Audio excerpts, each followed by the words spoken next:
Well, this week was election week here in the US, and for the most part, the election is what dominated the news cycle, at least here in the US, and probably in most of the world. And I think a lot of the companies that are building in the world of AI, and it went, hey, we're gonna sit this week out. There's enough news going around. We're gonna get overshadowed. With that being said, there was a whole bunch of small updates that I think are worth talking about. But before I do, let's talk about the election. As we all know, Donald Trump was elected the 47th president of the United States. And I am not going to get political in this video, I promise. But what I do want to do is I want to break down some of the potential implications of the election on the world of AI. And I'm going to do my best to do it without bias and just sort of share the details that we know. What is sort of out there in the open about what might happen as a result of Donald Trump being the new president in the US. Starting with the fact that Trump has claimed that he is going to repeal the AI executive order that Joe Biden put into place during his presidency. The exact quote, "When I'm elected," Trump said at a rally in Cedar Rapids, Iowa last December, "I will cancel Biden's artificial intelligence executive order and ban the use of AI to censor the speech of American citizens on day one." Now, if you need a quick refresher course on what the executive order included, it required for companies developing foundation AI models to notify the federal government and share results of all safety tests before they're deployed to the public. This article on TechCrunch says the order specifically targets any foundation model that might pose a risk to national security, economic security, or public health, which, while somewhat open to interpretation, should cover just about any foundation model that comes to fruition. The order also outlines plans to develop various new tools and systems to ensure that AI is safe and trustworthy, with the National Institute of Standards and Technology, the NIST, tasked with developing new standards for extensive red team testing prior to release. It's also designed to protect against the risks of using AI to engineer dangerous biological materials, protecting against AI-powered fraud and deception, and establishing a cybersecurity program to build AI tools for addressing vulnerabilities in critical software. And again, as Trump has stated himself, he plans on repealing this order, theoretically making it easier and faster for the tech companies to sort of speed up innovation again. At least that's the thinking here. Trump allies have claimed that they want to make America first in AI with a sweeping executive order. Apparently, this new executive order aims to boost military technology and reduce regulations on AI development. The order outlines a series of Manhattan projects to advance military AI capabilities, and it calls for a review of what it terms unnecessary and burdensome regulations on AI development. Now, along with the election of Donald Trump, we also get Vice President J.D. Vance, and J.D. Vance has some thoughts on AI as well. Specifically, he seems to be a pretty big proponent of open source AI. Back in July, he said this. Very often CEOs, especially of larger technology companies that I think already have advantaged positions in AI, will come and talk about the terrible safety dangers of this new technology and how Congress needs to jump up and regulate as quickly as possible. And I can't help but worry that if we do something under duress from the current incumbents, it's going to be to the advantage of those incumbents and not to the advantage of the American consumer. And the way I kind of interpret that is that he's worried that all of the big companies, the Googles, the Microsofts, the OpenAIs of the world, they could steer too much of the regulation in favor of them and away from the smaller companies and the people building open source. And he wants to make sure that that doesn't happen. That's my interpretation, at least. And then we've got the Elon Musk factor. Obviously, Elon Musk became a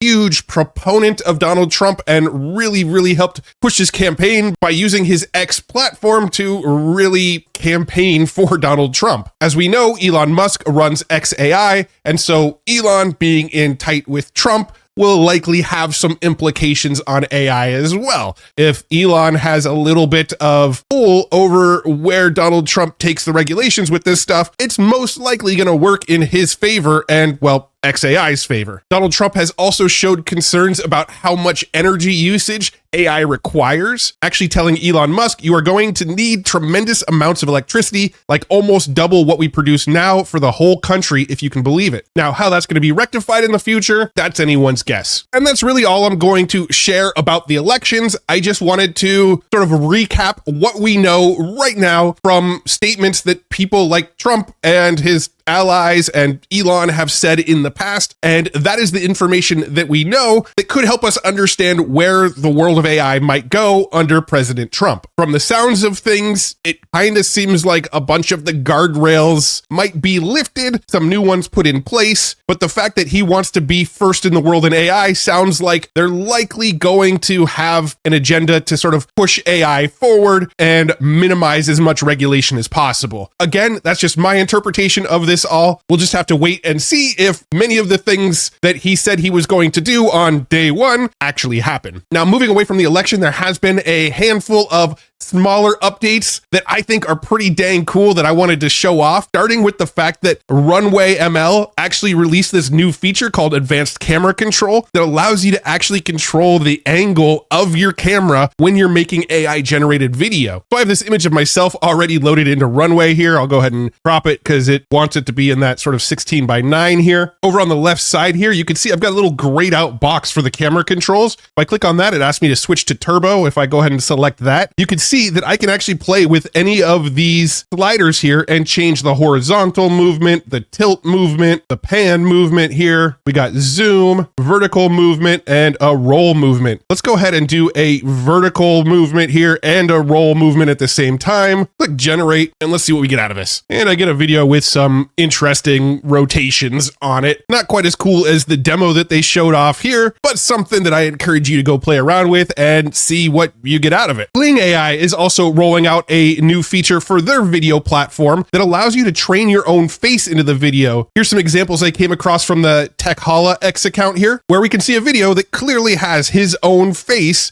in the video as he talks on the phone and eats a hamburger and eats a pizza with people cheering around him, and navigates the oceans on a boat as he gets splashed. It's pretty cool. I'll link up to the X post below because he does show off some more examples. He did mention that Kling gave him early access to the custom face model feature. So my guess is it hasn't fully rolled out to people yet. Here's something else that's really cool in the world of AI video. This is X Portrait 2 from ByteDance, the company behind TikTok and CapCut and some of those tools. We could take a peek at some of these videos, but what's going on here is these videos are actually taking the facial expressions and the mouth movements and the head movements of the actual camera video and then applying them to an image. And it maintains all the same emotions and sort of like micro elements of the movement. So check this out. Here's one of the demos. This image on the bottom left here is the image that they uploaded to be the face that,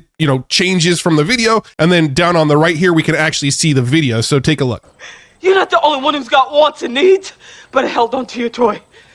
I took all my feelings, my wants and needs and dreams, and I buried them inside you. I planted a seed and watched and prayed over. I planted myself inside you and waited to bloom.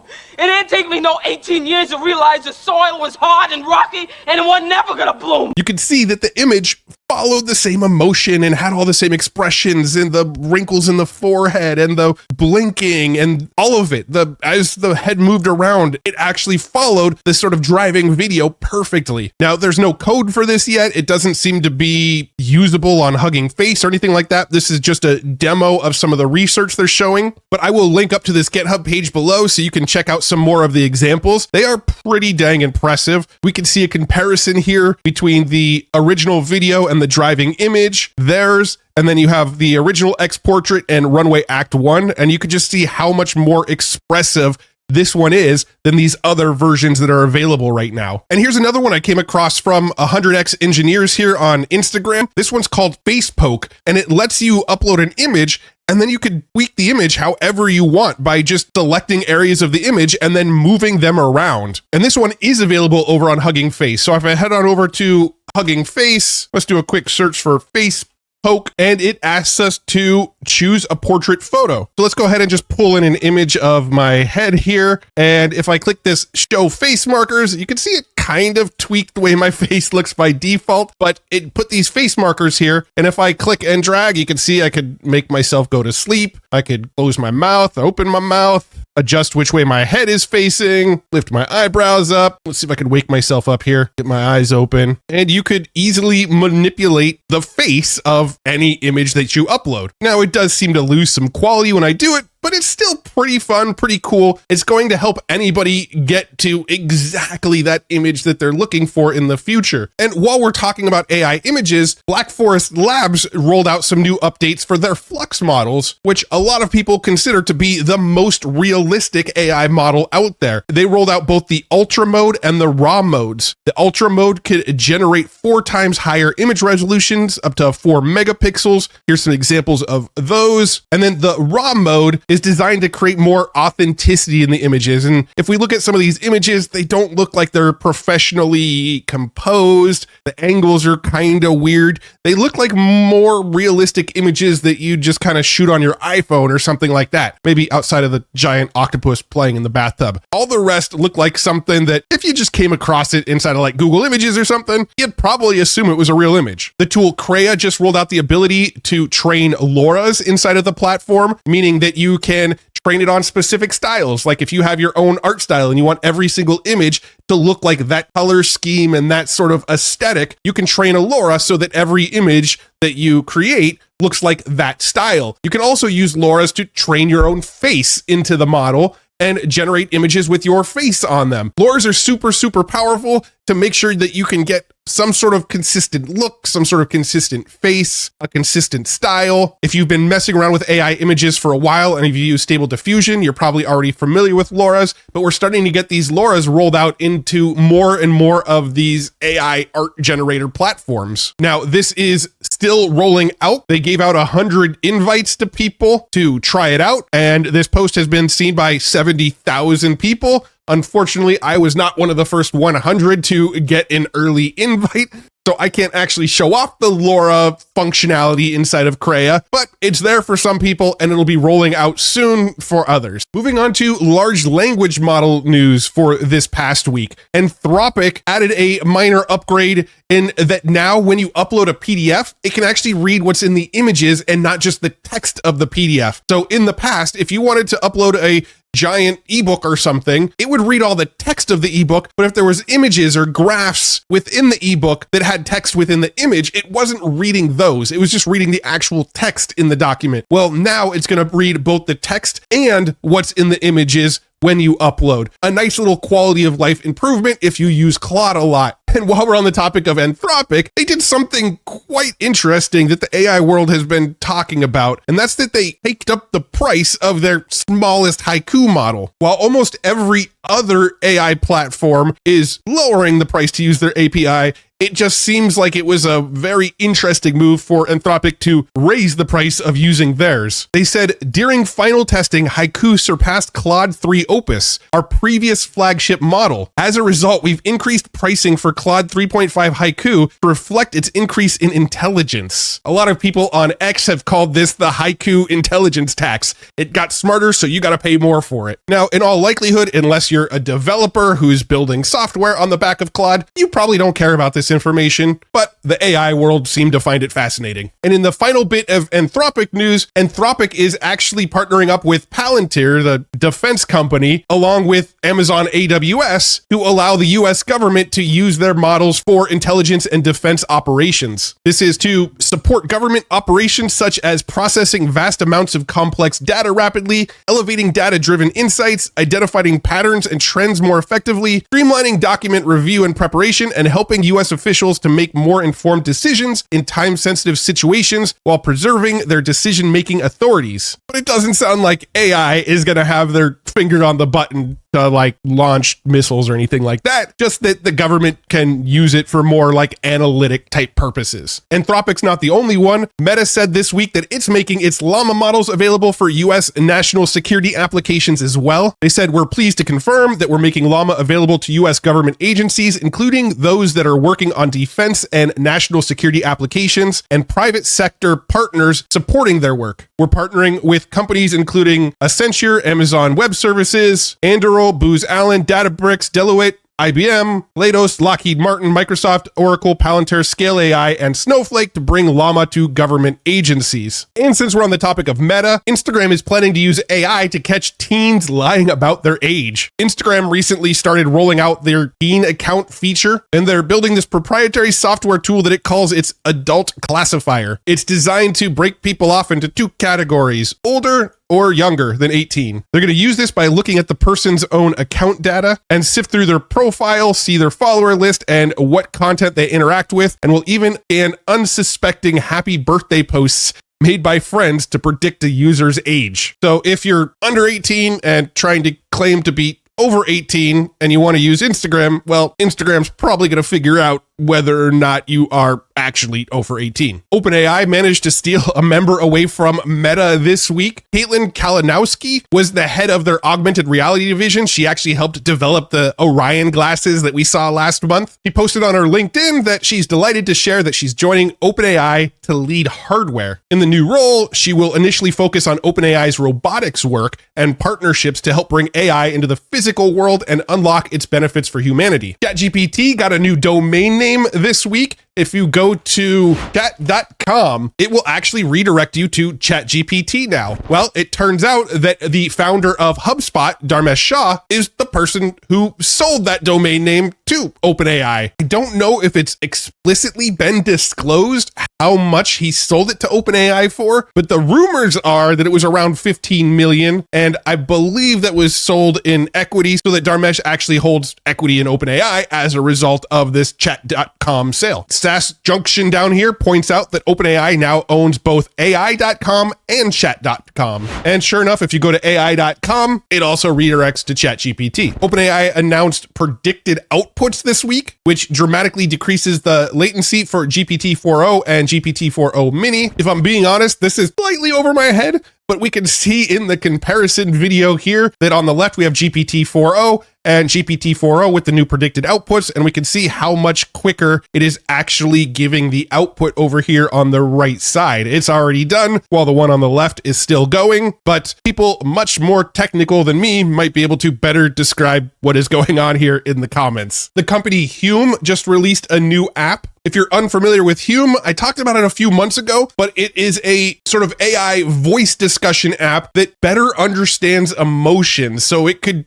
kind of tell when you're happy or sad or angry and infer your emotions based on your tone and how you're speaking. Well, this new version has brand new assistants that combine voices and personalities generated by their speech language model EVI2, and you can now use supplemental models like the new Claude 3.5 Haiku. So if I head over to app.hume.ai, you can see there's some various options to play around with Hume here. We've got quick answers, fast question answering, life advice, storytelling, deeper questions, spirituality, and emotional reflection. So let's go ahead and do life advice here, and as soon as I click on this, it's going to start listening to me and I can have a conversation with it. I really want to make a lot more YouTube videos, but lately I've been having some struggle figuring out what to make them about. It seems like the news hasn't been as exciting as it once was, and I'm really trying to figure out how to create quality content that people get excited about while not just putting out content for the sake of putting out content. How should I go about this? My dear, quality over quantity has always been the hallmark of excellence. Content creation, much like hosting the perfect dinner party, requires finesse and careful consideration. Perhaps we might shift our perspective a touch. My dear, content creation is rather like hosting the perfect dinner party. One mustn't simply throw ingredients together and hope for the best. And after about a minute of the reply, it actually wants me to log in to keep the conversation going. But you get the idea. Microsoft had some new updates this week as well, with new experiences in Paint and Notepad. Paint now has generative fill. Just like Photoshop has generative fill, you can now do it directly inside of Microsoft Paint. Select an area inside of Microsoft Paint, give it a prompt of what you want to see, and watch as it generates it straight into your image. It's also got generative erase now, so if you have an image in Microsoft Paint, you can mask stuff out, click apply, and watch as that portion disappears from your image. And they've added AI into the basic Notepad app now. So if you want it to help you extend out some text or reformat some text or change the tone of the text, that's going to be built directly into Notepad. Now you can get access to this right now if you want to install the newest, latest, most beta version of Windows on your computer. I did that at one time and it actually caused my computer to crash quite often, so I reverted back to like the more stable version of Windows. But if you want to try it, it's available. I'm just personally going to wait for it to roll out to the more stable version of Windows before I play with it too much myself. All right, handful of more small things that I want to share that are, somewhat interesting, probably more interesting to some than others, but let's just break it down in rapid fire fashion here. Prime Video is going to let you summon AI to recap what you're watching. The new tool called X-Ray Recaps can create text summaries of full seasons of TV shows, single episodes, or even pieces of episodes. We can see what that might look like in this screenshot here on the blog post on The Verge. And personally, I think that might be kind of helpful, because how often have you watched a show and then like 2 years go by before the next season comes out, and then you start watching it and you're like, I have no idea what's been happening. Usually they just like make a recap video for you, and that's way more valuable. But if you just want the TLDR, this seems like it'll be pretty useful. Apple's iOS 18.2 started rolling out in public beta this week with even more of the AI features available. This new version is going to have ChatGPT, visual intelligence, and their image playground. However, be ready. You probably are going to get a limited version of ChatGPT. Here's a leaked screenshot that actually shows, here, let me zoom in a little bit here, that inside of the settings, you could turn on using ChatGPT with Siri, but it also gives you like an upsell to upgrade to ChatGPT Plus to get 5 times more messages and higher limits and more natural real-time conversation. So just by owning an iPhone with iOS 18.2, you're not going to get access to like the full ChatGPT Plus functionality. You're just going to get like the same free functionality that you get, and they're still going to encourage you to upgrade for $20 a month to get everything. This is a really cool tool that a lot of people have been talking about, and I waited far too long to try it out myself, but it actually is really, really impressive. It's a tool called Bolt.New, and you give it a single prompt and it will build whatever you prompt it with. Now, I'm not going to go too deep in this video. I think this tool deserves its own sort of dedicated video to see what it's really capable of. But real quick, if I head on over to Bolt.New, real simple. What do you want to build? I'll give it the prompt, build me a Tetris game that I can play in my browser. You can see it just goes to work on coding. So hands-free right now, I'm not doing anything. It's just writing all the code for me. You can see it's created a whole bunch of different files already, and it's just going to go to work and populate all of these files and build the app that I asked it to build. We can see here that the reply to my prompt was, I'll create a beautiful, fully featured Tetris game with modern visuals, scoring, levels, and next piece preview. So it obviously already knows what Tetris is, knows what to make, and it's just going and doing it right now. And it's done. It took maybe a minute and a half, and we've got what looks like a Tetris board here. I've created a modern, fully featured Tetris game with smooth animations and modern UI, score tracking and levels, game pause functionality, etc., etc. Controls, arrow up, arrow left, right, arrow down. Let's go ahead and click start game. Well, it's got a good user interface, but the game doesn't quite work yet. Let's go ahead and let it know. So I said the UI appears, but no Tetris blocks are showing up in the game. Let me fix the issue with Tetris blocks not showing up. The problem is the styling of the cells. We need to properly set the RGB colors. It went and did that. And look at this. I actually have what looks like a really decent Tetris game. So there's my square piece, put it down there. Now it's putting another piece. If I hit up, it actually rotates the piece for me. Now, it's not actually showing the next piece for me like it said it would, but let's go ahead and place some of these pieces here. I'm going to quickly put a bunch of pieces down because I want to see if it actually works if I get a line to fill. All right, so I'm going to go ahead and drop this last piece. Let's see if it actually notices I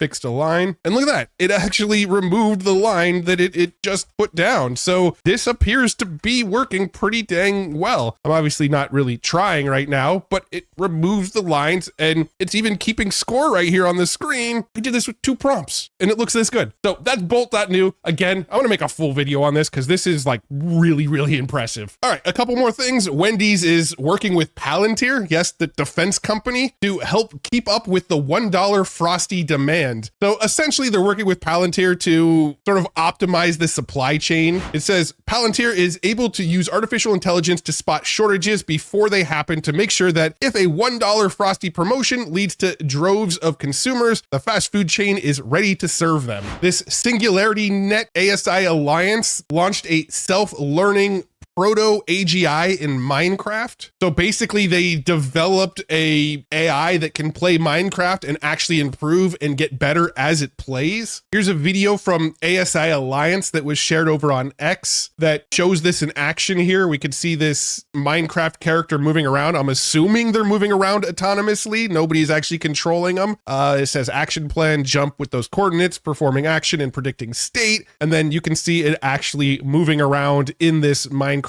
world. Doesn't really show us a whole lot, but that's what we're working with right now. Nvidia released some new AI and simulation tools for robots. They released some new Groot workflows. Now, if you're not familiar with Groot, it's basically creating like a artificial world that you can place artificial versions of your robots in, and they can learn inside of this artificial world before you actually take that AI and put them into real robots in the real world. So they're learning within the digital twin of the world as opposed to in the real world, and it can rapidly speed up the time that it takes these robots to learn. And this week, they rolled out a bunch of new functionality for this Groot. I find this absolutely fascinating. The whole digital twin concept and actually training AI that will eventually be in robots, but training them inside of a digital twin world first. That just, it blows my mind that they're able to do that. But I don't want to go too in the weeds on this in this video, so I will link it up. But I think this probably also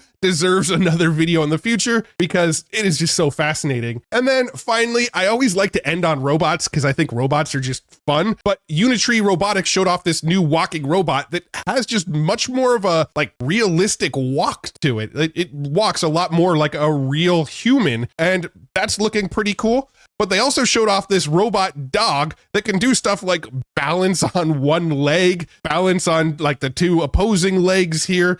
And as we can see, this is not sped up at all. It says no acceleration. It can walk on two legs. But what gets really crazy is when this dude starts beating the heck out of it with like a stick, it doesn't fall over. It maintains its balance on two legs. This dude's like trying to kick it over and just destroy the thing, and it continues to maintain its balance and recover. Anyway, that's what I got for you this week. I know I mentioned there wasn't a lot happening because of the election, but on reflection, by the time I got done with this video, there was quite a bit to talk about actually. So yeah, hopefully you found that helpful. Hopefully you're much more looped in on what's going on in the AI world. You're discovering new tools and AI tools that you can play with that are super fun. I mean, I'm having fun with them, so hopefully you're having fun with them as well. And I hope you got whatever you wanted to get out of this video. I love making them. I hope you enjoy watching them. So thank you so much for tuning in. If you like videos like this, you want to stay in the loop with all the latest AI news, all the latest AI tools, get some tutorials on how to use these tools, all of that kind of good stuff, make sure you like this video, subscribe to this channel. I will make sure more videos like this show up in your YouTube feed. I've actually been fairly sick the last few weeks, which followed a whole bunch of travel. So you might have noticed my video schedule for long form video has slowed down a little bit. I've been doing a lot of short form video, but my long forms have slowed down.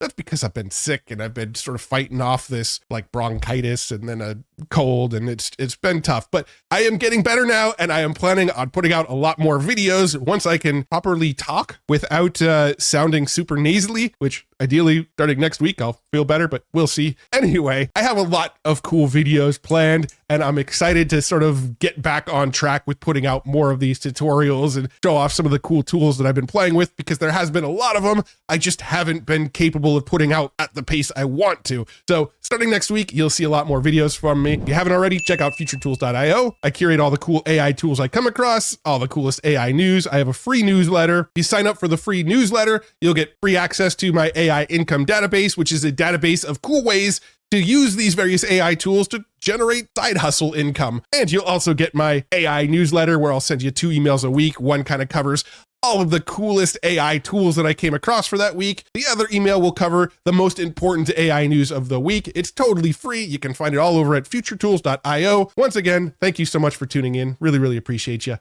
you in the next video. Bye-bye.